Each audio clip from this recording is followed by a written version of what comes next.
How's it going, guys? I have so much to do on the property today. I have got lots of cleanup to do. This bed specifically needs to be cleaned up.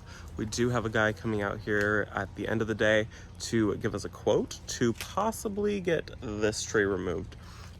I seriously hate this privet tree. It is driving us crazy. You guys can see, look at all the leaves that it dropped. We just cleaned all of these up a couple days ago. So a guy's gonna come out and give us a quote to see what it's gonna take for us to be able to get this removed. But I do need to come in here. I need to clean up all of the dead daffodil and tulips, and I'm gonna just try to get some of these leaves out of here. And then I just kind of need to go through the rest of the property and do just some general maintenance. I haven't really pulled weeds this year, so there's weeds in some of the flower beds, and I just need to get stuff cleaned up. It's looking a little bit messy, unkept, and it's kind of bothering me. So we're gonna just start off in this bed, and I'm just gonna start cutting off all of the daffodils just right at the base, and then get the leaves out. You would think that it is basically fall time here. This is just absolutely insane what this tree is doing. I mean, everything is just covered in leaves. Like, they're just everywhere. And I just cleaned all of this out a couple days ago. So it needs to go. And then these are the daffs that I'm gonna clean up right here. And I'm just gonna go ahead and cut them back at the base. They're starting to fall over, starting to turn brown. So I know that they've pulled up as much energy, almost as much energy as they really need for next year, and they'll be totally fine. So these guys are just gonna get cut back, all of these, and then I'm gonna blow this bed out.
Okay, well, you can see how much better that looks. I will come in and I will remulch and cover everything, but I'm not gonna do that until this thing stops dropping all of its leaves, and until at least these guys come out and give us a quote, because there's one pile, here's this next pile, and then a third pile of leaves, and we just cleaned all of this up a couple of days ago.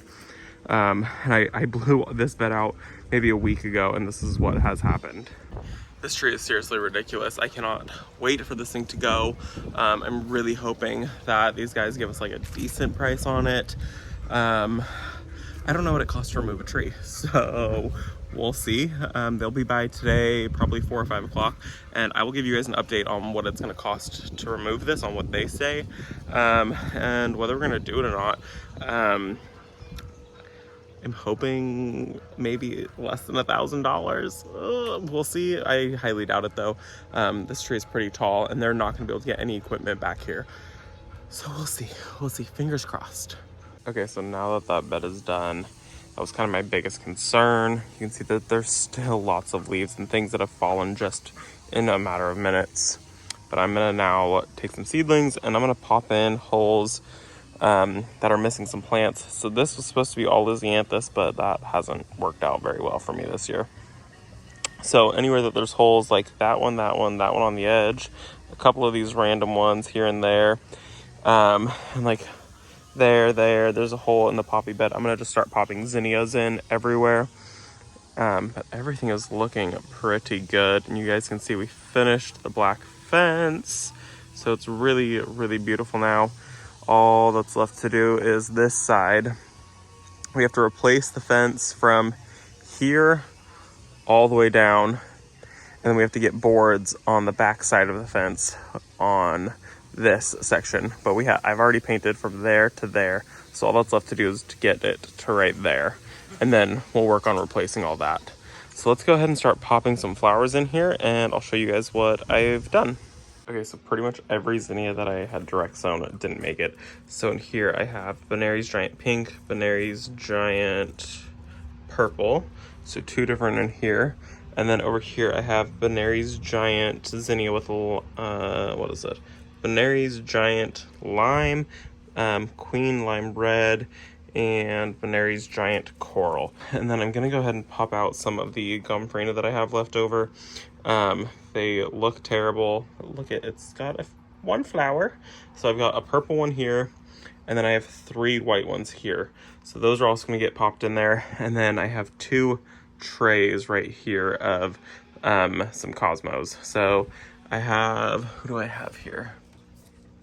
This is an apricot one, and this is cupcake white, which I'm really excited for the cupcake white ones.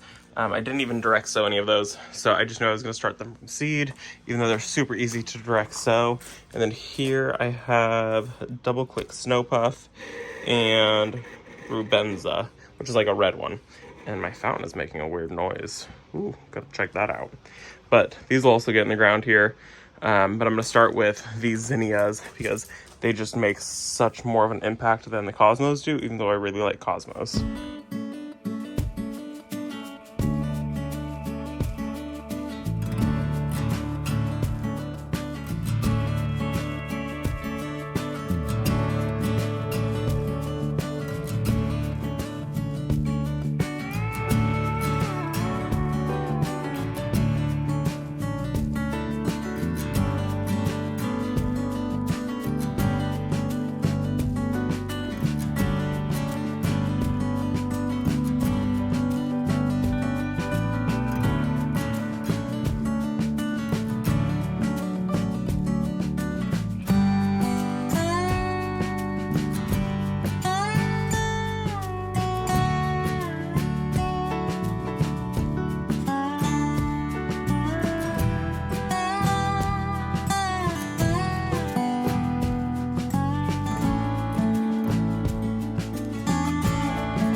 Okay, well, the phone is overheated 3 times. This is all the zinnias, a couple morning glories that I'm going to leave in there. They're planted in. I have the cupcake white and the apricot lemonade, which is one that I'm probably the most excited about. Actually, both of these are kind of my 2 that I'm the most excited about. I've got that section filled, and then I'll come in and I will fill this section with the rest, the other tray that I have. There is about 72 in there. This is some garlic that I planted in the fall before I realized I was going to really do flowers. So I'll come in here and I will plant that up with zinnias. I mean, this will be Cosmos, and then I'm going to come over here. I have some basil plants, but I'm going to come in and pop my zinnias that I have left over. And then over here in the flower field, just anywhere that there was an empty spot, I came in and just popped in a zinnia or two. It's mostly a few right in there, a couple there, and then mostly that first section that you guys saw where the Lysianthus was. But it was just one or two here or there. I do need to come in and I need to pull weeds from this. I need to do all of it. I've been really bad about that. Got all those planted, got that flower bed cleaned up, and those guys for the tree service should be here in maybe an hour, hour and a half. Yeah, so it was a pretty mellow day today. Just getting things done around the property. Cleaning out that bed was kind of the big task that I really wanted to handle, and getting all of those things planted. So pretty much everything is done. I do have one more tray right here of Cosmos to get in the ground, and I'll put those right next to the other ones. It is hot out here. It is like 95, and it's like, okay, I know someone's gonna laugh, but it's humid. It's like 23% humid, and I know that's not a lot, but it's a lot for us, okay? It's hot out here, it's humid, I'm dirty, I'm itchy, I'm being bit by bugs. I'm happy with, I got 3 trays fully planted, and all that's left is, like I said, just this one last one. So I'll get that planted probably tomorrow when I get off work, maybe. It's like 95 today, and it's supposed to cool down and be in the 80s the rest of the week. So it'll be really nice to have a little bit of a break from this heat. I'm not someone who does good with the heat at all. So in the 80s, it'll be magical. So yeah, I think that's gonna be it for this video, guys. I hope that you guys enjoyed this video, and I will see you guys in the next one. Bye, guys. So update on the privet tree. The guy came this morning as I'm about to head to work to look at it, give us a quote for what he thinks it's gonna be, and he did say $1,200 to remove the tree, and then an additional $300 for stump grinding. So while I really want to go ahead and get rid of this thing that I absolutely hate, it's definitely something to think about, because that is kind of a huge chunk of money. So it's about what I thought it was going to be. It's less than what Brent thought it was going to be, but it's still a big chunk of money. So there are definitely other things that I would rather spend $1,200 just to remove a tree, totaling $1,500. There's a lot of things I'd rather spend $1,500 on. So we'll see. I'm sure it's going to happen. It's just now figuring out when. So that's gonna be it for this video, guys. I hope you enjoyed it, and I will see you in the next one. Bye, guys.